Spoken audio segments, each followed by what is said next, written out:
Two big secrets, hidden 4 years, and 2 legendary debuts. BLACKPINK has shaken up not only K-pop, but also the whole world. And according to the world's largest financial newspaper, Nikkei, they have brought the South Korean economy millions of dollars, forever changing the way people view K-pop. And can BABYMONSTER fill such big shoes passed on from their sisters BLACKPINK? Especially when first impressions about their debut weren't so positive.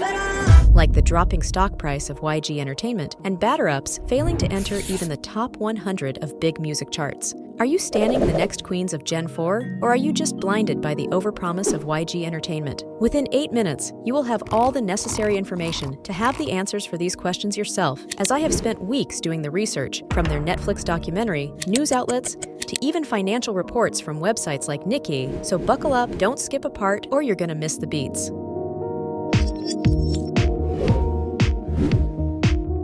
In August 2016, ygntertainment made a big splash by introducing BLACKPINK with their debut songs Boombayah and Whistle. It was a big deal because they were the first girl group YG launched in 7 years, since 2NE1. So naturally, everyone was super excited and curious about the 4 girls, Jisoo, Jennie, Rosé, and Lisa. But the massive success they are having right now wasn't what they had from the start. In fact, they were even ignored by people and journalists when walking the red carpet back in 2016. Why? Well, that's because back then, even though they got a lot of attention from the public, there were some doubts and comparisons to their senior group, 2NE1. But boy, for both their debut songs and literally every single comeback after that, they proved everyone wrong from one time to another. BLACKPINK showed they were here to make a mark, justifying their fame as a globally known group, and talk about making an entrance.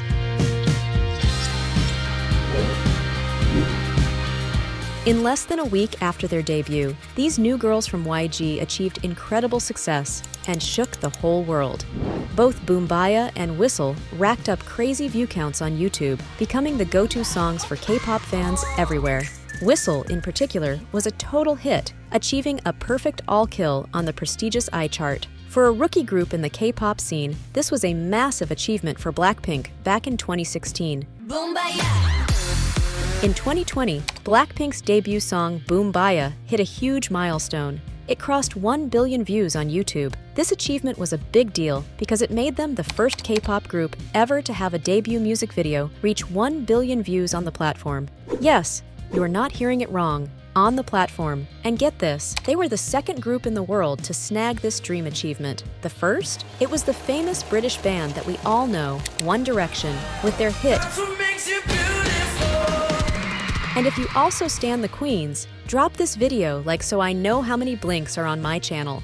After the release of their debut music video, fans were super excited for BLACKPINK's first live stage performance. On August 14, 2016, they performed Boombayah for the first time on the music show itgirl, and totally living up to their queen's title. They changed K-pop forever with this. Fast forward over 4 years later, this performance video has gathered over 100 million views. And now, just 30 million more to double that 100 million views. This feat was something special, a record only these 4 girls from YG could achieve.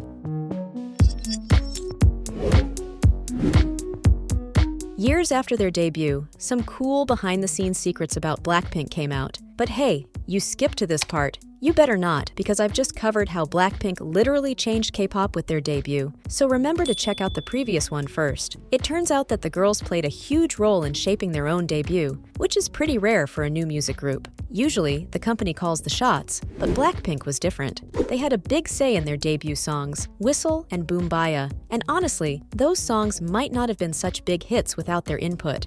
On the SBS show Party People, hosted by Park Jin-young in 2017, Jennie spilled the beans about the original title of Boombayah. It was supposed to be Opaya, but CEO Yanghyunsuk asked them what they thought about that name. Since the word Oppa was used a lot in the song, the girls felt that if the title was also Opaya, it would seem like the whole song was about looking for a boyfriend. So they spoke up, and that's how the song ended up being called Boombayah. Such epitome of girl empowerment right from the start, right? Besides Boombayah, there's also an interesting story about their other debut song Whistle that might surprise many. It almost didn't get released. In the 2020 documentary BLACKPINK Light Up the Sky, Teddy, the producer behind BLACKPINK's songs, revealed some insider information, and as he recalled, people at ygntertainment thought Whistle was too risky. The song had a unique, somewhat country vibe and was very minimalistic in its style. Teddy mentioned that most people were against releasing the song because it sounded too empty to them. However, all 4 BLACKPINK members, along with Teddy, were determined to make it happen. They really fought to get Whistle released, and thankfully, they succeeded. And hey, if Whistle was thrown to the trash bin, what kind of music do you think ygntertainment would go for? Share your thoughts below.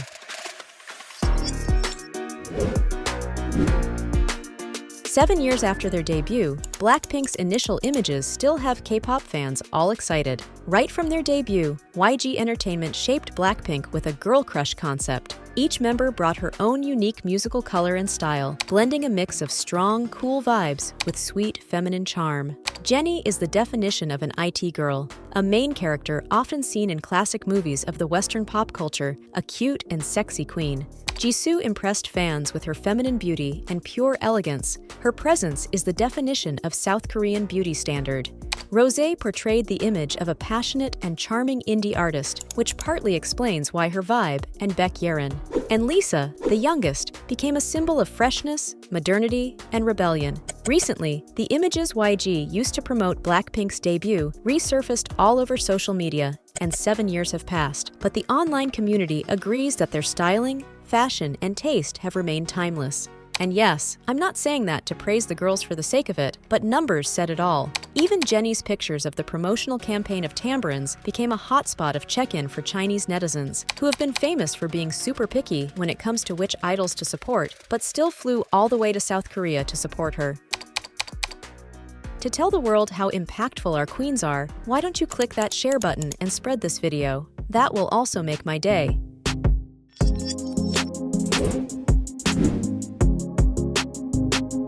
Until now, yes, it's quite sad, but clear that BABYMONSTER might have a hard time filling the shoes of BLACKPINK. And for more context, you can check out these 2 videos here where I deep dive into why BABYMONSTER's debut is set a flop, and most importantly, why it's not their fault at all. BLACKPINK has set such a high bar that their junior group, BABYMONSTER, is really feeling the pressure. Keeping up with ygntertainment's 7-year cycle, after 2NE1 and BLACKPINK, YG has recently debuted BABYMONSTER with their MV Batterup. As the sister group to BLACKPINK, they naturally grabbed global attention, especially with their 6 new members. Batterup did incredibly well, achieving impressive music chart feats and even surpassing BLACKPINK's record for the highest views on a debut MV in K-pop within the first 24 hours. But living under BLACKPINK's huge shadow hasn't been easy for BABYMONSTER. Despite their initial success, they've received mixed reviews. From their promotion strategies, image, and MV to their debut activities, many feel rather than being the BABYMONSTERs bringing something new to the table, they are simply riding BLACKPINK's tailcoat, recycling every since and famous lyrics of BLACKPINK just for some attention. Fans have even noticed similarities between BABYMONSTER members and BLACKPINK. For instance, Chiquita is embroiled in controversy for resembling Lisa. Rora is thought to have Jisoo's vibe, and Rami reminds many of Rosé. Some even say that if ahyeon debuts, BABYMONSTER would have a mini BLACKPINK, with her resembling Jennie's itgirl main character vibe, but seemingly, she is not going to debut as far as all the research I have done. Their image was damaged even further when it was revealed that though ygntertainment said they delayed BABYMONSTER's debut for almost a year because they were preparing for something super mind-blowing, we can all see everything was super underwhelming and repetitive. But this is not the end. It's important to remember that when BLACKPINK debuted in 2016, they too faced skepticism and were compared to their senior group 2NE1. However, over their 7 years, BLACKPINK has achieved incredible success, becoming a role model for young fans. It's too early to judge BABYMONSTER, especially when they girls are coming back soon with a whole album. Yes, you are hearing it correctly. A whole album on the very first comeback, and ygntertainment has changed. Plus, YG is likely to have plans for nurturing this new, talented generation to follow in BLACKPINK's footsteps. Just like BLACKPINK proved themselves despite initial comparisons to 2NE1, their talent spoke for itself. And remember the 2 videos I mentioned? You can check them out here.